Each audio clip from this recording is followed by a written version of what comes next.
Item ಯಾವುದೇ ಇರಲಿ try ಮಾಡಿ ಆಚಿ ಚಿಕನ್ ಮಸಾಲಾ. ಆಚಿ ಚಿಕನ್ ಮಸಾಲಾ. ರಾಜ್ಯ ಕಾಂಗ್ರೆಸ್ನಲ್ಲಿ ಇಷ್ಟು ದಿನಗಳ ಕಾಲ ಆಗ್ತಾ ಇದ್ದಂತಹ ಕುರ್ಚಿ ಫೈಟ್ಗೆ ಅಧಿಕೃತವಾದಂತಹ ಒಂದು ತೆರೆ ಬಿದ್ದಿದೆ. ಸ್ವತಃ ಸಿದ್ದರಾಮಯ್ಯ ಅವರೇ ಸುದ್ದಿಗೋಷ್ಠಿಯನ್ನು ನಡೆಸಿ ಎಲ್ಲ ವಿಚಾರ ಹೇಳಿದ್ದಾರೆ. ದೆಹಲಿಗೆ ಹೊರಡೋ ಮುನ್ನ ರಿಯಾಕ್ಟ್ ಮಾಡಿದ್ದಾರೆ ಸಿದ್ದರಾಮಯ್ಯ ಅವರು. ಗ್ಯಾರಂಟಿ ನ್ಯೂಸ್ಗೆ ಸಿದ್ದರಾಮಯ್ಯ ಅವರು ಫಸ್ಟ್ ರಿಯಾಕ್ಷನ್ ಕೊಟ್ಟಿದ್ದಾರೆ.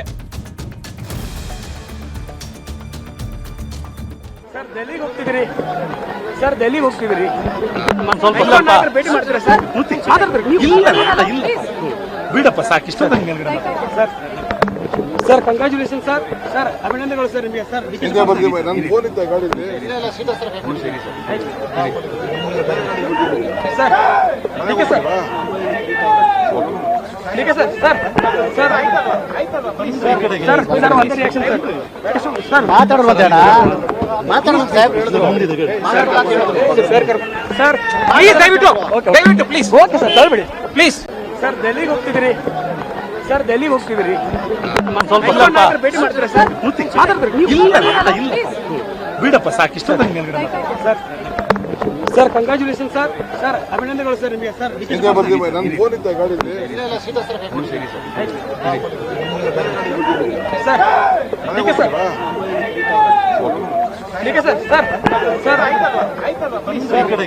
ಒಂದು ರಿಯಾಕ್ಷನ್ ಸರ್. ಸರ್ ಮಾತಾಡೋಣ ಸಾಹೇಬ್ ಸರ್ ದಯವಿಟ್ಟು ಪ್ಲೀಸ್ ಓಕೆ ಸರ್ ತಳ್ಬಿಡಿ ಪ್ಲೀಸ್. ಸರ್ ಡೆಲ್ಲಿಗೆ ಹೋಗ್ತಿದ್ರಿ ಭೇಟಿ ಮಾಡ್ತೀರಾ ಸರ್? ಬಿಡಪ್ಪ ಸಾಕಿಷ್ಟ sir sir congratulation sir. Sir ಅಭಿನಂದನೆಗಳು ಸರ್ ನಿಮಗೆ ಸರ್. ನನ್ನ ಫೋನ್ ಇತ್ತ ಗಾಡಿಯಲ್ಲಿ ಸರ್ ठीक है सर सर सर सर ಒಂದು ರಿಯಾಕ್ಷನ್ ಸರ್. ಸರ್ ಮಾತಾಡೋಣ ಸಾಹೇಬ್ ಸರ್ ದಯವಿಟ್ಟು ಪ್ಲೀಸ್ ಓಕೆ ಸರ್ ತಳ್ಬಿಡಿ ಪ್ಲೀಸ್. ಸರ್ ಡೆಲ್ಲಿಗೆ ಹೋಗ್ತಿದ್ರಿ. ನೋಡಿ, ಇದು ಸುದ್ದಿಗೋಷ್ಠಿ ಮುಗಿತಾ ಇದ್ದಂತೆ ಹೊರಬಂದಂತಹ ಸಿದ್ದರಾಮಯ್ಯ ಅವರು ಕೊಟ್ಟಿರುವಂತಹ ಮೊದಲ ಪ್ರತಿಕ್ರಿಯೆ ಇದು. ದೆಹಲಿಗೆ ಹೋಗ್ತಾ ಇದ್ದೀನಿ ಅಂತ ಹೇಳಿದ್ದಾರೆ, ಹ್ಞೂ ಅಂತ ಕೂಡ ಹೇಳಿದ್ದಾರೆ.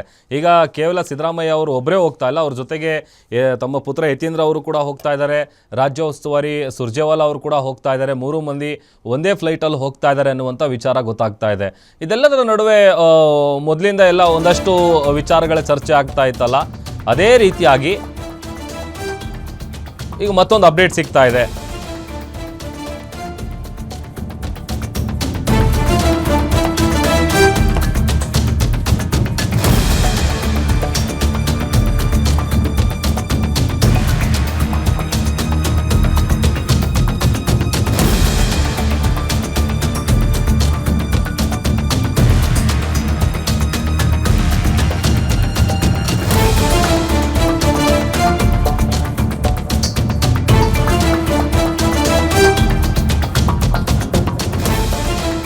ಗ್ಯಾರಂಟಿ ನ್ಯೂಸ್ನಲ್ಲಿ ಮತ್ತೊಂದು ಮೆಗಾ ಬ್ರೇಕಿಂಗ್.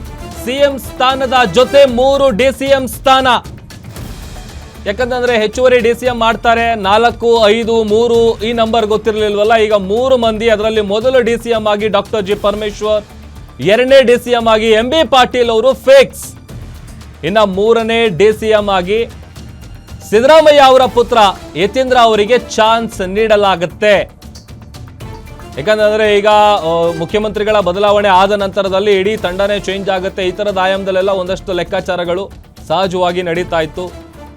ಬಟ್ ಯಾರಿಗೆ ಕೊಡ್ತಾರೆ ಈ 3 ಡಿಸಿಎಂ ಸ್ಥಾನಮಾನಗಳನ್ನ, ಯಾರ್ಯಾರಿಗೆ ನೀಡಲಾಗುತ್ತೆ, ಅದರಲ್ಲಿ ಇಂಥವರಿಗೆ ಚಾನ್ಸಸ್ ಕೊಡಬಹುದು ಅಂತೇಳಿ ಕೂಡ ನಿಮ್ಮ ಗ್ಯಾರಂಟಿ ನ್ಯೂಸ್ ಆಲ್ರೆಡಿ ಹೇಳಿದೆ. ಈಗ ಮೊದಲ ಡಿಸಿಎಂ ಆಗಿ ಜಿ ಪರಮೇಶ್ವರ್ ಅವರು, 2ನೇ ಡಿಸಿಎಂ ಆಗಿ MB ಪಾಟೀಲ್ ಅವರು ಫಿಕ್ಸ್, 3ನೇ ಡಿಸಿಎಂ ಆಗಿ ಸಿದ್ದರಾಮಯ್ಯ ಅವರ ಪುತ್ರ ಯತೀಂದ್ರ ಸಿದ್ದರಾಮಯ್ಯ ಅವರಿಗೆ ಚಾನ್ಸ್ ನೀಡಲಾಗತ್ತೆ. ಯಾಕಂತಂದ್ರೆ ಈಗ ಹೈಕಮಾಂಡ್ ಲೆವೆಲ್ ನಡೆದಂತಹ ಚರ್ಚೆಯಲ್ಲಿ ಈ ಎಲ್ಲ ವಿಚಾರಗಳು ಕೂಡ ಮಾತುಕತೆ ಆದಂತಹ ಸಂದರ್ಭದಲ್ಲಿ ಪ್ರಸ್ತಾಪ ಆಗಿತ್ತು. ಆಮೇಲೆ ಡಿ ಕೆ ಶಿವಕುಮಾರ್ ಅವರು ಏನು ಹೇಳಿದ್ರು, ಅದಕ್ಕೆ ಸಿದ್ದರಾಮಯ್ಯ ಅವರು ಏನು ಹೇಳಿದ್ರು, ಪ್ರತಿಯೊಂದು ಕೂಡ ನಾವು ನೋಡಿದ್ವಿ. ಬಟ್ ಈಗ ಅಧಿಕೃತವಾದಂಥ ಒಂದು ಮುದ್ರೆ ಬಿದ್ದಿದೆ, ತೆರೆ ಬಿದ್ದಿದೆ ಇಷ್ಟು ದಿನಗಳಿಂದಲೂ. ಯಾಕಂತಂದರೆ ಎಲ್ಲರೂ ಕೂಡ, ಯಾವುದೇ ನಾಯಕರು ಕೂಡ ಗುಟ್ಟನ್ನು ಬಿಟ್ಟುಕೊಟ್ಟಿರಲಿಲ್ಲ. ಬಟ್ ನೋಡೋಣ ಅಂತಲೇ ಕಾಯ್ತಾ ಇದ್ರು. ಬಟ್ CM ಸಿದ್ದರಾಮಯ್ಯ ಅವರು ಇವತ್ತು ತಮ್ಮ ಸ್ಥಾನಕ್ಕೆ ರಾಜೀನಾಮೆ ನೀಡಿದ ನಂತರದಲ್ಲಿ ಸುದ್ದಿಗೋಷ್ಠಿ ನಡೆಸಿದಂಥ ಸಂದರ್ಭದಲ್ಲಿ ಸಾಕಷ್ಟು ವಿಚಾರಗಳನ್ನು ಹೇಳಿದ್ದಾರೆ. ಅವ್ರು ಹೇಳಿದ ಒಂದು ಕ್ಲೂ ಬಿಟ್ಟಿದ್ದೇನು ಅಂತಂದರೆ, ಈಗ ಹೈಕಮಾಂಡ್ ಡಿಸೈಡ್ ಮಾಡಿದೆ, ಹೈಕಮಾಂಡ್ ನಿರ್ಧಾರ ತೆಗೆದುಕೊಂಡಿದೆ, ಡಿ ಕೆ ಶಿವಕುಮಾರ್ ಅವರು ಮುಖ್ಯಮಂತ್ರಿ ಆಗ್ತಾ ಇದ್ದಾರೆ, ಮುಂದಿನ ಮುಖ್ಯಮಂತ್ರಿ ಅನ್ನುವಂಥ ಒಂದು ಸಣ್ಣ ಕ್ಲೂ ಕೊಟ್ಟರು. ಅದನ್ನು ಹೊರತುಪಡಿಸಿದ್ರೆ ಈಗ ಕ್ಯಾಬಿನೆಟ್ ರಿಶಫಲ್ ಆಗುವಂಥ ವಿಚಾರ ಆಗಿರ್ಬೋದು, ಅಥವಾ ಯಾರ್ಯಾರಿಗೆ ಈಗ ಹೆಚ್ಚುವರಿ DCM ಸ್ಥಾನ ಮಾಡಿದ್ರೆ ಯಾರ್ಯಾರಿಗೆ ನೀಡ್ತಾರೆ, ಇದ್ಯಾವುದೂ ಕೂಡ ಇನ್ನೂ ಬಿಟ್ಕೊಟ್ಟಿಲ್ಲ. ಆಮೇಲೆ ಇನ್ಫ್ಯಾಕ್ಟ್ ಹೆಂಗೆ ಅಂತ ಅಂದರೆ, ಸುರ್ಜೇವಾಲಾ ಅವರೇನೆ ಸ್ವತಃ ನಾಯಕತ್ವ ಬದಲಾವಣೆ ವಿಚಾರನೇ ನಾವು ಚರ್ಚೆ ಮಾಡಿಲ್ಲ ಅನ್ನುವಂಥ ನಿಟ್ಟಿನಲ್ಲಿ ಕೂಡ ಮಾತನಾಡಿದರು. ಬಟ್ ಈಗ ದೆಹಲಿಗೆ ಹೋಗ್ತಾ ಇದ್ದಾರೆ, ಬಹುಶಃ ಸಂಜೆ 7 ಗಂಟೆ ಸುಮಾರಿಗೆ ದೆಹಲಿಗೆ ರೀಚ್ ಆಗ್ತಾರೆ. ಸೊ ಅಲ್ಲಿ ರಾಹುಲ್ ಗಾಂಧಿಯವರನ್ನು ಭೇಟಿ ಮಾಡ್ತಾರೆ, ಇವತ್ತು ಅಲ್ಲೇ ಸ್ಟೇ ಆಗ್ತಾರೆ. ಅದೊಂದು ಕಡೆ ರಾಜ್ಯ ರಾಜಕಾರಣದಲ್ಲಿ ಈಗ ಮತ್ತೊಂದು ಹಂತದ ಬೆಳವಣಿಗೆಗಳು ನಡೆಯುವಂತಹ ಎಲ್ಲ ಸೂಚನೆಗಳು ಸಿಗ್ತಾ ಇದೆ. ಮತ್ತಷ್ಟು ಡೀಟೇಲ್ಸ್ ಕೊಡ್ತಾರೆ ನಮ್ಮ political bureau head Maruti Pavagowda, ದೂರವಾಣಿ ಸಂಪರ್ಕದಲ್ಲಿ ಜಾಯ್ನ್ ಆಗಿದ್ದಾರೆ. ಮಾರುತಿ, ಈಗ CM ಸಿದ್ದರಾಮಯ್ಯ ಅವರು ತಮ್ಮ ಸ್ಥಾನಕ್ಕೆ ರಾಜೀನಾಮೆ ಕೊಟ್ಟಿದ್ದಾಯಿತು, ಜೊತೆಗೆ ಹೆಚ್ಚುವರಿ DCMಗಳ ಹುದ್ದೆಗಳನ್ನು ಸೃಷ್ಟಿ ಮಾಡ್ತಾರೆ ಅನ್ನುವಂಥ ವಿಚಾರಕ್ಕೆ ಸಂಬಂಧಪಟ್ಟಂತೆ ಏನು ಡೀಟೇಲ್ಸ್ ಸಿಗ್ತಾ ಇದೆ ಈಗ? ಪ್ರಭು, ಈಗಷ್ಟೇ ಮುಖ್ಯಮಂತ್ರಿ ಸಿದ್ದರಾಮಯ್ಯ ಅವರು ತಮ್ಮ ಸ್ಥಾನಕ್ಕೆ ರಾಜೀನಾಮೆ ಕೊಟ್ಟು ಸುದ್ದಿಗೋಷ್ಠಿ ಬಳಿಕ ದೆಹಲಿಯ ಹೈಕಮಾಂಡ್ ಭೇಟಿಗೆ ತೆರಳಿದ್ದಾರೆ.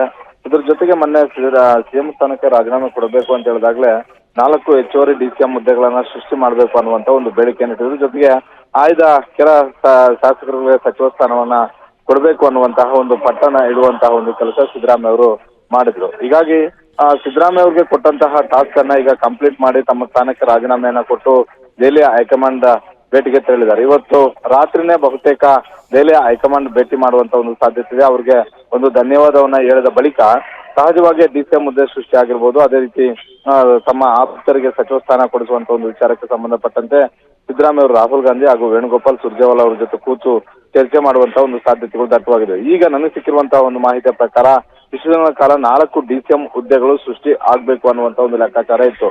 ಆದ್ರೆ ಹೆಚ್ಚುವರಿ DCMಗಳು ಜಾಸ್ತಿ ಆದಷ್ಟೆಲ್ಲ ಪವರ್ ಸೆಂಟರ್ಗಳು ಜಾಸ್ತಿ ಆಗ್ತವೆ ಅನ್ನುವಂತ ಒಂದು ಲೆಕ್ಕಾಚಾರದಲ್ಲಿ 3 DCM ಹುದ್ದೆಗಳು ಸಾಕು ಅನ್ನುವಂತ ಒಂದು ನಿರ್ಧಾರಕ್ಕೆ ಕಾಂಗ್ರೆಸ್ ಹೈಕಮಾಂಡ್ ಬಂದಿದೆ ಅಂತ. ಹೀಗಾಗಿ ಈಗ ರಾಜ್ಯದಲ್ಲಿ ಇರುವಂತಹ ಪ್ರಬಲ ಸಮುದಾಯಗಳಿಗೆ ಮನೆ ಹಾಕ್ಬೇಕು ಅನ್ನುವಂತ ಒಂದು ನಿರ್ಧಾರಕ್ಕೆ ಬಂದಿದೆ.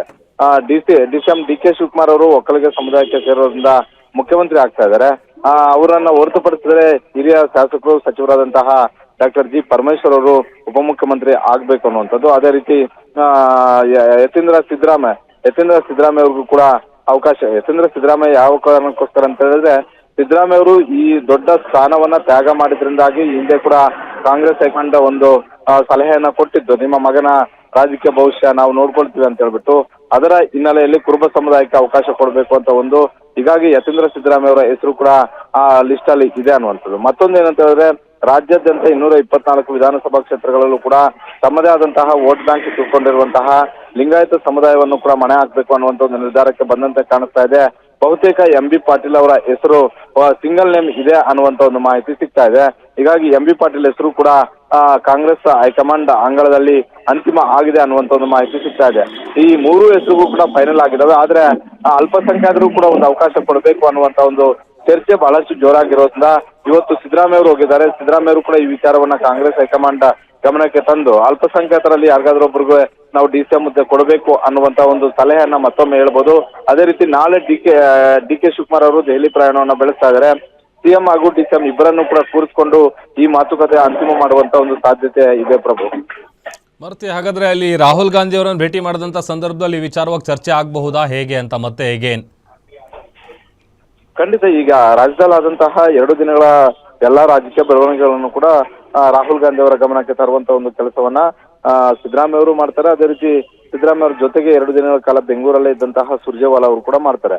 ಜೊತೆಗೆ ಮುಂದೆ ಸರ್ಕಾರ ಯಾವ ರೀತಿಯಾಗಿ ನಡೀಬೇಕು, ಈಗ ಡಿ ಕೆ ಶಿವಕುಮಾರ್ ಅವರು ಮುಖ್ಯಮಂತ್ರಿ ಆಗ್ತಿರೋದ್ರಿಂದ ಯಾವೆಲ್ಲ ಹಿರಿಯ ಶಾಸಕರಿಗೆ ಅವಕಾಶಗಳನ್ನ ಕೊಡಬೇಕು, ಎಷ್ಟು ಜನರನ್ನ ಕಿರಿಯರನ್ನ ನಾವು ಸೇರಿಸ್ಕೋಬೇಕು, ಎಲ್ಲಾ ವಿಚಾರಗಳು ಕೂಡ ಸುದೀರ್ಘವಾಗಿ ರಾಹುಲ್ ಗಾಂಧಿ ಅವರ ಮುಂದೆ ಕೂತ್ಕೊಂಡು ಸಿದ್ದರಾಮಯ್ಯ ಅವರು ಚರ್ಚೆ ಮಾಡ್ತಾರೆ. ಜೊತೆಗೆ ಸಿದ್ದರಾಮಯ್ಯ ಅವ್ರಿಗೆ ಮತ್ತೊಂದು ಏನಂತ ಹೇಳಿದ್ರೆ, ರಾಹುಲ್ ಗಾಂಧಿ ಅವರು ಬಹಳಷ್ಟು ಸಿದ್ದರಾಮಯ್ಯ ಮೇಲೆ ಆಸಕ್ತಿ ಇಟ್ಕೊಂಡಿರೋದು ಏನಂತ ಹೇಳಿದ್ರೆ, ರಾಜ್ಯ ರಾಜಕಾರಣದಿಂದ ಅವರು ರಾಷ್ಟ್ರ ರಾಜಕಾರಣಕ್ಕೆ ಬರಬೇಕು ಅಂತ. ಮೊನ್ನೆ ಹೋದಾಗೂ ಕೂಡ ಇದೇ ವಿಚಾರವನ್ನ ಸಿದ್ದರಾಮಯ್ಯ ಅವ್ರ ಮುಂದೆ ಇಟ್ಟಿದ್ರು. ಸಿದ್ದರಾಮಯ್ಯ ಅವರು ನನಗೆ ಯಾವುದೇ ಕಾರಣಕ್ಕೂ ಆಸಕ್ತಿ ಇಲ್ಲ ರಾಷ್ಟ್ರ ರಾಜಕಾರಣದ ಕಡೆ ಅಂತ ಹೇಳಿದ್ರು. ಆದ್ರೆ ಮತ್ತೊಮ್ಮೆ ಸಿದ್ದರಾಮಯ್ಯ ಅವರನ್ನ ಈ ವಿಚಾರಕ್ಕೆ ಸಂಬಂಧಪಟ್ಟಂತೆ ಅಭಿಪ್ರಾಯ ಕೇಳುವಂತಹ ಒಂದು ಸಾಧ್ಯತೆಗಳು ಇರ್ತವೆ.